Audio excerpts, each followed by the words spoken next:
हरिओम। अमावस्या के दिन किया जाने वाला गीता का 7वां अध्याय का महात्म्य। भगवान शिव कहते हैं, हे पार्वती, अब मैं 7वें अध्याय का महत्व बतलाता हूँ, जिसे सुनकर कानों में अमृत राशि भर जाती है। पाटलिपुत्र नगर में एक दुर्गम नगर है, जिसका गोपुर द्वार बहुत ही ऊंचा है। उस नगर में शंकुर नामक एक ब्राह्मण रहता था। उसने वैश्यवृत्ति का आश्रय लेकर बहुत धन कमाया, किंतु न तो कभी पितरों का तर्पण किया और न ही देवताओं का पूजन। वह धन उपार्जन में तत्पर होकर राजाओं को ही भोज दिया करता था। एक समय की बात है, उस ब्राह्मण ने अपना चौथा विवाह करने के लिए पुत्रों और बांधवों के साथ यात्रा की। मार्ग में आधी रात के समय जब वह सो रहा था, तब एक सर्प ने कहीं से आकर उसकी बाह में काट लिया। उसके काटते ही ऐसी अवस्था हो गई कि मणि, मंत्र और औषधि आदि से भी उसके शरीर की रक्षा असाध्य जान पड़ी। तत्पश्चात कुछ ही क्षणों में उसके प्राण पखेरु उड़ गए। फिर बहुत समय बाद वह प्रेत सर्प योनि में उत्पन्न हुआ।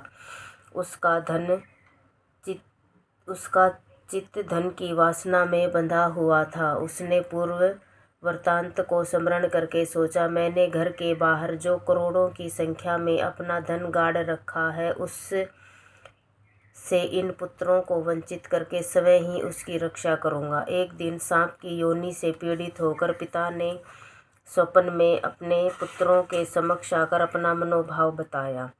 तब उसके पुत्रों ने सवेरे उठकर बड़े विस्मय के साथ एक दूसरे से स्वप्न की बातें कहीं।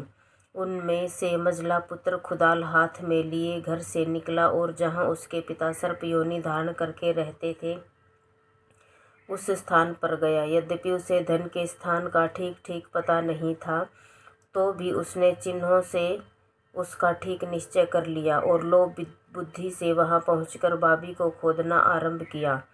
तब उस बाबी से बड़ा भयानक सांप प्रकट हुआ और बोला, ओ मूढ़, तू कौन है? किस लिए आया है? क्यों बिल खोद रहा है? किसने तुझे भेजा है? ये सारी बातें मेरे सामने बता। पुत्र, मैं आपका पुत्र हूँ। मेरा नाम शिव है। मैं रात्रि में देखे हुए स्वप्न से विस्मय होकर यहाँ का स्वर्ण लेने के कौतूहल से आया हूँ। पुत्र की यह वाणी सुनकर सांप हंसता हुआ उच्च स्वर से इस प्रकार स्पष्ट वचन बोला, यदि तू मेरा पुत्र है तो मुझे शीघ्र ही बंधन मुक्त कर दे।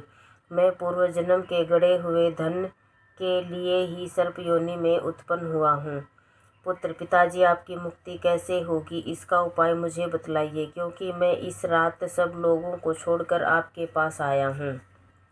पिताजी, बेटा, गीता के अमृतमय 7वें अध्याय को छोड़कर मुझे मुक्त करने में तीर्थ, दान, तप और यज्ञ भी सर्वदा समर्थ नहीं है। केवल गीता का 7वां अध्याय ही प्राणियों के जरा आदि मृत्यु दुख को दूर करने वाला है।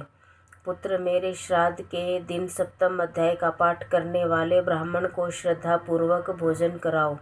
इससे निसंदेह मेरी मुक्ति हो जाएगी। वत्स, अपनी शक्ति के अनुसार पूर्ण श्रद्धा के साथ वेद विद्याओं में प्रवीण अन्य ब्राह्मणों को भी भोजन कराना। सर्प योनि में पड़े हुए पिता के वचन सुनकर सभी पुत्रों ने उनकी आज्ञा के अनुसार तथा उससे भी अधिक किया। तब शंकुर ने अपने सर्प शरीर को त्याग कर दिव्य देह धारण किया और सारा धन पुत्रों के अधीन कर दिया। पिता ने करोड़ों की संख्या में जो धन बांट कर दिया था, उससे वे पुत्र बहुत प्रसन्न हुए। उनकी बुद्धि धर्म में लगी, इसलिए उन्होंने बावली, कुआं, पोखरा, यज्ञ, देव मंदिर के लिए भी धन का उपयोग किया और अन्नशाला भी बनवाई। तत्पश्चात 7वें अध्याय का सदा जप करते हुए उन्हें मोक्ष प्राप्त किया। हे पार्वती, अब तुम्हें 7वें अध्याय का महत्व बताया गया, जिसके श्रवण मात्र से सब मानव सब पातकों से मुक्त हो जाता है। इति श्री।